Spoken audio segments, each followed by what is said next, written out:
My name's Eli. I'm 32, and up until a few months ago, I thought I had a pretty clear understanding of what family meant. I was raised to believe it meant loyalty, sacrifice, and showing up for each other, even when it was inconvenient. Especially when it was inconvenient. But now, let's just say I've been disabused of that notion in the most humiliating, expensive way possible. Growing up, I was the quiet one, the dependable son, the planner, the fixer.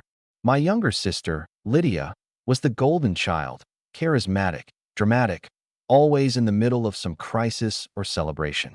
If she got a B on a test, it was framed like a comeback story. If I graduated with honors, that was just expected. I didn't resent it back then, not really. I figured being reliable meant I didn't need the spotlight. That maybe one day, all the quiet, behind-the-scenes work I did would mean something. Spoiler alert, it didn't. After college, I landed a solid job in finance. And thanks to some lucky timing and obsessive saving, I started making good money in my late 20s. I never flaunted it. In fact, I used it to help my family, especially after Dad passed away. Mom struggled with the bills. Lydia couldn't keep a job longer than 6 months, and I was the only one with a steady income. So I stepped up, quietly, consistently. I paid the mortgage on the family home. I paid off Lydia's student loans when she ghosted on them. When Mom's car broke down, I wired her enough for a used Honda within the hour. Every month, I sent her $3,000, rent, food, utilities, and a bit more for emergencies. She never asked for it outright, but she always acted like it was expected, like I owed her. I didn't complain. Not once. I just told myself I was doing the right thing. That family helps each other, even if one side does more lifting than the other. But over time, something shifted. Or maybe I just started noticing things I'd trained myself to ignore. Like how I wasn't invited to Lydia's birthday brunch last year. Because, as Mom put it, it's mostly her friends, you'd feel out of place. Or how Thanksgiving somehow got hosted at Lydia's new boyfriend's place, and I was told last minute, there's not enough space, but we'll FaceTime you during dessert. I watched them all clinking glasses and laughing while I sat alone in my apartment eating takeout. I should have said something, drawn a boundary, but I didn't. I smiled, nodded, and wired the usual money on the first of the month like clockwork. But Easter, that was the final straw. 2 weeks before, I called Mom to ask what time I should swing by. I figured I'd bring dessert, maybe some drinks, help set up the table like I always did. There was this long pause on the phone, the kind that made my stomach twist. Then, she sighed and said, Eli, this year's going to be a little different. I stayed quiet. Let her fill the silence. She always did. It's going to be more intimate. Just immediate family. Lydia wants it to feel special, you know? And with her engagement and all, there's a lot of focus on her right now. I just don't want anything to feel awkward. You understand, right? I felt heat rush up my neck. Immediate family? I am immediate family. And awkward? What exactly was awkward about me showing up to a holiday dinner that I've attended every single year of my life? She must have sensed my hesitation because her tone snapped sharper. Please don't make this a thing. You're always so sensitive. We just want a peaceful brunch without any weird energy. You can come by next week and we'll have lunch, just the two of us. I didn't say a word. I couldn't. It was like the floor dropped out under me. She mistook my silence for compliance and added, almost like a warning, Eli, don't make a scene. There it was. That condescending, clipped tone that said more than her words ever could. Like I was some ticking time bomb. An embarrassment. An obligation. I ended the call with a short, okay. Then I sat in my living room for 2 straight hours, phone in my lap, staring at nothing. I thought about every bill I'd paid, every birthday and holiday gift I'd sent, every vacation I'd funded, every time I'd swallowed being the afterthought, the second string, the family ATM. I thought about the mortgage on the house they were hosting this intimate brunch in, the electricity powering the stove where they'd bake Lydia's favorite rosemary ham, the Wi-Fi they'd use to post the inevitable family selfies captioned, "So grateful for this day." Then I got up, walked to my desk, opened my banking dashboard, and one by one, I started shutting it all down. First, the $3,000 monthly transfer. Canceled. Then, the auto payments for the house's electricity, water, and gas. Disabled. Next, I logged into the utility portals. All in my name. I'd set them up that way, years ago, to keep things simple. I'd been paying them so long I didn't even think about it anymore. But now, I called each provider, verified my identity, and scheduled disconnections. Saturday night, midnight, 12 hours before their perfect little brunch. By Sunday morning, their house would be powerless, waterless, and ice cold. And for the first time in years, they'd have to manage something, anything, without me. When Easter Sunday rolled around, I didn't check my phone right away. I went for a walk, got coffee, sat by the lake, and let the quiet wrap around me. For the first time in years, I felt weightless. It wasn't until late afternoon that I glanced at my phone. 27 missed calls, all from Mom, Lydia, and two numbers I didn't recognize, probably her fiancé's parents. My chest tightened. I braced myself, opened the first voicemail. It was Mom. Frantic. Eli, I don't know what's going on, but the power's out and we can't get a hold of the utility company. I thought you were still anyway. Can you call me back? Please. The next one was shorter. Angrier. Are you seriously ignoring us? This is so immature. Lydia's furious. You're ruining everything. Then Lydia, practically shrieking. What's wrong with you, Eli? Do you think this is funny? People are here. We have food that's spoiling, and Mom's freaking out. Grow up and call us back. I just sat there, thumb hovering over the play button for the next message. And that's when something clicked in me. Not spite, not even satisfaction. Just a deep, undeniable clarity. They were never going to see me as anything other than the help, unless I stopped acting like it. I turned my phone off. And for the first time in a decade, I didn't feel guilty. The next morning, I woke up to an inbox overflowing with emails, missed calls, and text messages that read like a cocktail of guilt-tripping, confusion, and outright rage. From Lydia, you've made your point. Now turn the damn power back on. It's not just about you.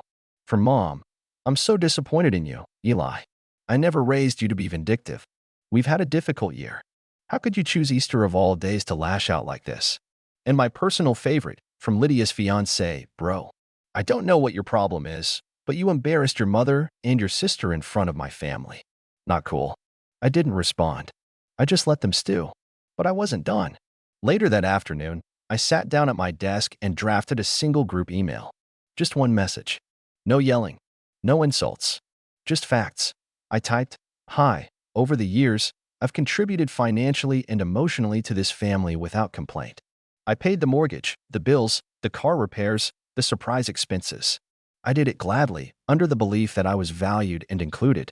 Being excluded from a holiday I've celebrated with you since childhood, with the excuse that I would bring weird energy, made something very clear. I'm not considered part of the family. I'm just the one who covers the tabs. Effective immediately, I will no longer be handling any of the house's utilities or sending monthly financial support. I've given more than enough, and I'm stepping back now. I wish you all the best." Eli. I hit send and closed the laptop. For the first time in years, I had nothing tethering me to that house. No financial pipelines running through me. No unspoken obligations keeping me on call like some kind of unpaid assistant. But I'll admit, I didn't feel triumphant. Not yet. Because cutting ties, even toxic ones, doesn't bring instant peace. At least not for me. That night, I lay awake thinking of every childhood Easter, the egg hunts in the backyard, the plastic chairs creaking under too many relatives, Mom laughing at burnt rolls, Lydia making a show of not liking ham even though she ate 3 servings. I remembered the year I got her an engraved bracelet with Dad's initials on it, how she burst into tears and hugged me like I'd hung the moon. I remembered thinking, see? This is what family does. We hold each other up. Somewhere along the way, that changed. I just never noticed how much until I wasn't invited. I went low contact after that. They tried calling a few more times. Lydia even left me a voice message saying she wanted to talk things out and fix it, but only after Mom had posted a passive-aggressive status on Facebook saying, "Some people don't know how to forgive, even on holy days." Forgive what, exactly? That was never clear. Weeks passed. No apology. No reflection. Just silence and whispers through mutual cousins. I heard Mom was scrambling to figure out how to cover the bills. She'd never actually learned to manage the accounts, and Lydia was back on another job hunt after quitting her last one over disrespectful vibes. Meanwhile, I focused on myself. For the first time in years, I started using my weekends for me. I booked a solo trip to Scotland, a place I'd always dreamed of visiting but never dared, because someone always needed something. I took long walks, joined a rock climbing class, and started therapy. I didn't go into it planning to heal from my family, but that's exactly what happened. My therapist, a woman named Margot who somehow saw right through me within 5 minutes, asked a question in our third session that knocked the wind out of me. If they stopped calling today, forever, would your life feel emptier or freer? I didn't answer right away. I still don't think I have to. But then, about 6 weeks after Easter, something unexpected happened. I got a wedding invitation in the mail. Lydia's. Elegant cardstock. Embossed gold letters. Formal script. No +1. No personal note. Just an invite. Like nothing had happened. Like the missed calls, the accusations, the financial leeching, the years of being treated like a disposable resource, none of it mattered. It was surreal. Then I flipped the card over. It was being held at a vineyard. Fancy. Pricey. And coincidentally, a place I recognized. Because I was the one who introduced Lydia to it 3 years ago when I took Mom there for her birthday. At the time, Lydia had said it was pretentious and too quiet. Now it was her wedding venue. I stared at the RSVP card. Then I noticed something else. There was a handwritten note on the back. Hope you'll reconsider. It would mean a lot to Mom if you showed up. Please don't ruin this day. That's when the anger bubbled back up, hot, bitter, and sharp. Please don't ruin this day. Like I was the problem. Like showing up would somehow taint the perfection of her curated event. Not please come because we miss you. Not I'm sorry for how things have gone. Just a veiled warning wrapped in a hollow invitation. That was when I knew. They still didn't get it. They still thought I could be guilt, lured back in by obligation or decorum.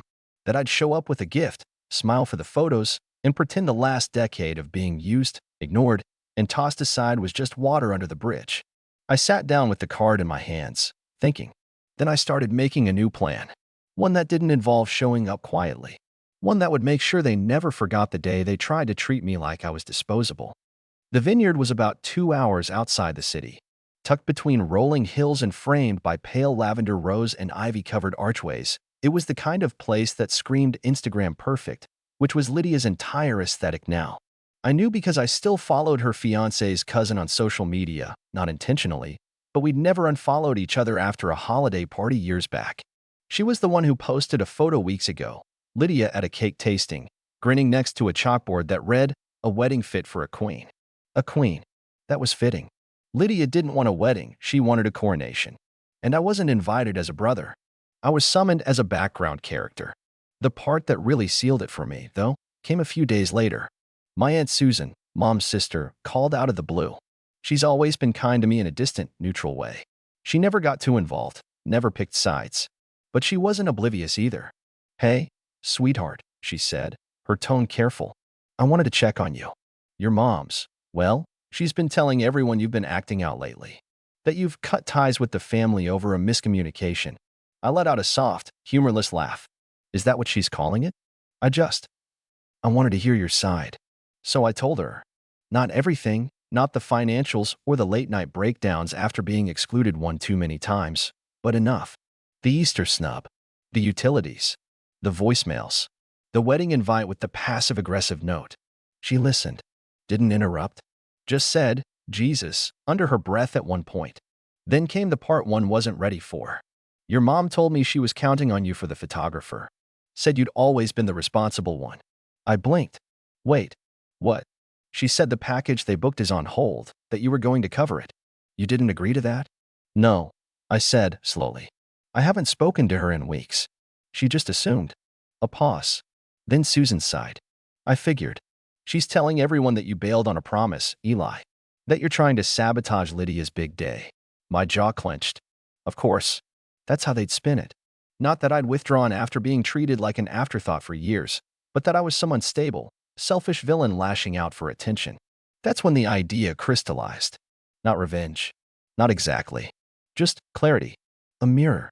Something to show them, and everyone else, exactly who they were. I started with the photographer. Since Mom had used my name to hold the booking, I called the company directly. Confirmed they hadn't received payment. Confirmed that yes, it was still scheduled for Lydia's wedding under my name. Then I politely canceled the reservation. And I didn't stop there.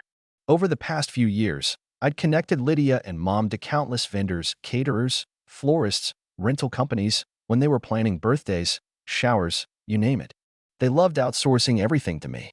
I was the organized one. The one who had the spreadsheets, the backup plans, the discount codes. So I went through my old emails. Found the paper trails. The vineyard reservation? I didn't book it. but I did refer them to the venue manager, the same manager I'd worked with for a corporate event the year before. So I reached out, mentioned that I was disinvited from the wedding but had been listed as the point of contact on several documents. Just wanted to make sure everything was squared away. He thanked me for the heads up, said it was a little odd that the balance hadn't been paid in full yet, and he'd been meaning to follow up. I told him he should probably speak with Lydia directly from now on. And then, finally, I RSVP'd to the wedding. Declined, of course, but not before checking one little box at the bottom that asked if I'd like to leave a message for the bride and groom. Wishing you all the love and support you've given me these past few years. Congratulations. I hit submit and sat back. But the real storm broke 2 days later. I was in the middle of a meeting when my phone started vibrating nonstop. Missed calls, texts, and one from Aunt Susan that simply read, "Oh no, she's going off." I checked social media. Sure enough, Lydia had posted a story, shaky camera, tears streaking her makeup, her voice rising with every sentence. "This is supposed to be the happiest week of my life, and my brother is going out of his way to destroy everything. I can't believe how cruel someone can be just because they're not the center of attention for once. If you see this, Eli, congratulations. You've ruined it. I hope you're proud." I watched the story, emotionless. And for once, I was proud. Not because I'd ruined anything, but because I'd finally stopped allowing them to pretend I didn't matter while taking everything I gave. Because now, everyone could see it. And the wedding was still 5 days away. I didn't watch the rest of Lydia's meltdown. I didn't need to. Her followers would eat it up. Half of them would sympathize. The other half would message me in private to say, "Dude, what really happened?" But I wasn't interested in defending myself anymore. I was done playing PR manager for a family that only noticed me when I was fixing something they broke. The day before the wedding, I got a call from my mom.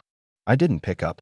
She tried again, 5 times in a row, then switched to texts. "Eli, we need to talk. Please. Don't make this worse than it already is. This isn't just about you. Lydia is devastated. Do you want to break this family apart? And finally, if you don't make this right by tomorrow, don't bother calling me again." That one made me stop. Not because it hurt, but because it was so predictable, so mechanical. Mom always thought threats worked better than apologies. It was her default setting. Emotional blackmail dressed as parental concern. I powered my phone off and left it that way. That night, I packed a small weekend bag, grabbed the envelope I'd prepared weeks ago, and drove 3 hours north to a quiet Airbnb by the lake. No service, no noise. Just pine trees, water, and the sound of wind brushing through the branches. While the rest of my family scrambled to hold a wedding together on a foundation of entitlement and lies, I was sipping coffee on a dock at sunrise, listening to loons call across the water. But I hadn't vanished without a trace. That envelope?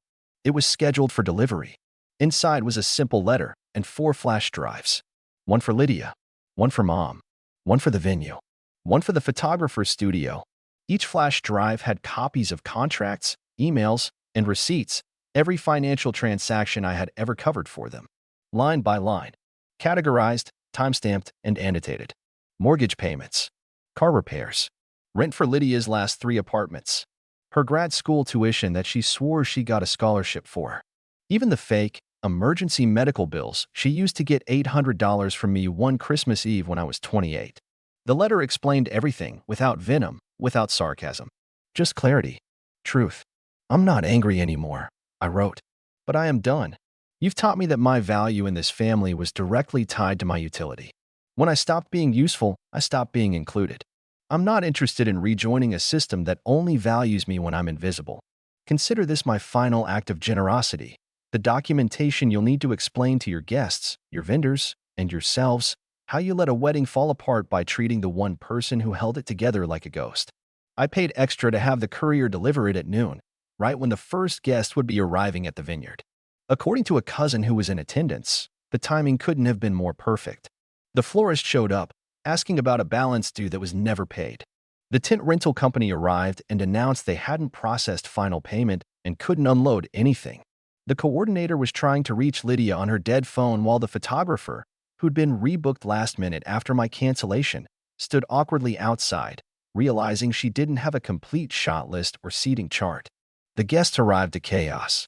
No music, no flowers, no clear direction on where to go. Just folding chairs stacked in a corner, and Mom in a frantic rage. barking orders at staff that didn't exist. Then the courier arrived with the envelope. According to my cousin, Lydia opened it first, saw the flash drives, and said, "What is this? More of Eli's drama." But once she read the letter, her face changed. She went silent, pale. My mom apparently took one look at the numbers on those drives and went absolutely still. For a long time, she didn't speak. And that silence said everything. Because they knew. They'd always known. They just never thought I'd stop. The wedding went on, technically. A skeleton version of what was planned. Lydia walked down a gravel path instead of a flowered aisle. The food arrived late. The DJ played music from a Bluetooth speaker. The bouquet was assembled from leftover centerpiece scraps. People smiled, took pictures, pretended not to notice. But the cracks were everywhere. No one could ignore the absence of the person who used to hold everything together. They just pretended he never mattered. And pretending, it turns out, gets a lot harder when the receipts are delivered to your doorstep. I spent that weekend in peace. Hiking, reading, letting go. And when I came back to the city, I didn't check my phone for another 3 days. When I finally did, there were only 2 messages worth noting. One from Lydia, "I don't forgive you. You humiliated me." And one from Mom, "You broke our family. Are you happy now?" I didn't respond. Because the truth is, I didn't break anything. I just stopped pretending it wasn't already broken. In the weeks that followed, I started building a new life, one that wasn't centered around emotional debt collection. I reconnected with friends I'd lost touch with, took up photography, started a monthly brunch group with coworkers. No drama, no performance, just people who enjoyed each other's presence. And slowly, the guilt that had been baked into me since childhood, this belief that love had to be earned through sacrifice, started to dissolve. A few relatives reached out quietly. A cousin, an uncle, even Aunt Susan. They all said variations of the same thing. "We didn't know how bad it was. We see you now." And I realized that was enough. I didn't need apologies from the people who'd never offer them.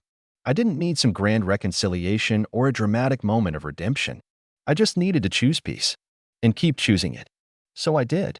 And as for the family that once insisted I was too sensitive, too dramatic, too cold, every time I asked for basic respect, they're still out there, still spinning their version of the story, still wondering how they ended up standing at the altar with no flowers, no fans, and no foundation. But me? I'm finally free, and I don't regret a thing.